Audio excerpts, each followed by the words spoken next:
আগামী মাসে শুরু হবার কথা বাংলাদেশের ঘরোয়া ক্রিকেটের একমাত্র টি-20 টুর্নামেন্ট বিপিএল এর তৃতীয় আসর, যা শেষ হবে ডিসেম্বরের মাঝামাঝি সময়ে। এরপর জানুয়ারিতে জিম্বাবুয়ের বিপক্ষে সিরিজের আগে আন্তর্জাতিক সূচিতে নেই টাইগারদের আর কোনো খেলা, তাই বিসিবির পরিকল্পনা তার আগে আরও একটি সিরিজ আয়োজনের। এরই মধ্যে দেশি বিদেশি বেশ কিছু গণমাধ্যমের খবর, বাংলাদেশ ও পাকিস্তানকে নিয়ে ঘরের মাঠে ত্রিদেশীয় সিরিজ আয়োজনের কথা ভাবছে ভারত। তবে ত্রিদেশীয় সিরিজের বিষয়ে কোনো আলোচনা না হলেও বেশ কিছু বোর্ডের সঙ্গে কথা চলছে বিসিবির, জানালেন প্রধান নির্বাহী নিজামুদ্দিন চৌধুরী। যেহেতু একটা প্লট আছে, এই ধরনের সম্ভাবনাকে উড়িয়ে দেওয়া যায় না, বাট পার্টিসিপেটিং নেশন কারা হবে সেটা এই মুহূর্তে হয়তো যারা আয়োজক দেশ তারা হয়তো কাজ করছে। বিসিসিআই শুধু না, আমাদের সাথে আরও কয়েকটা বোর্ডেরই কথা হয়েছে।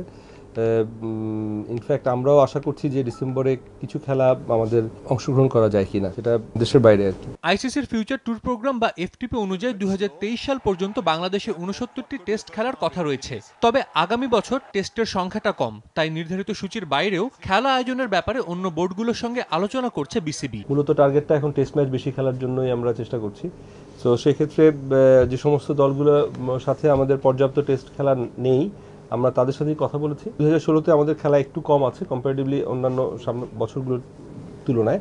সেক্ষেত্রে আমরা চেষ্টা করবো 16তে কিছু ম্যাচ, এডিশনাল ম্যাচ আয়োজন করা যায় কিনা। আগামী মাসের শুরুতে জিম্বাবুয়ের বাংলাদেশ সফর প্রায় নিশ্চিত। সীমিত ওভারের সিরিজের ম্যাচগুলো অনুষ্ঠিত হবে ঢাকাতেই। তবে জিম্বাবুয়ে সিরিজের জানুয়ারি পর্বে বাড়তে পারে ম্যাচের সংখ্যা। টেস্ট সিরিজ আগামী জানুয়ারিতে হবে এবং টেস্ট সিরিজের সাথে হয়তো আমাদের টি-20 প্রিপারেশনের পার্ট হিসেবে দুটো টি-20 খেলার সম্ভাবনা রয়েছে। শেষ পর্যন্ত ভারতে ত্রিদেশীয় সিরিজ না হলেও দেশের মাটিতে ওয়েস্ট ইন্ডিজের বিপক্ষে সিরিজ আয়োজনের বিষয়ে আলোচনা চলছে বলে জানান বিসিবির প্রধান নির্বাহী। সাজিদ মুস্তাহিদ, সময় সংবাদ, ঢাকা।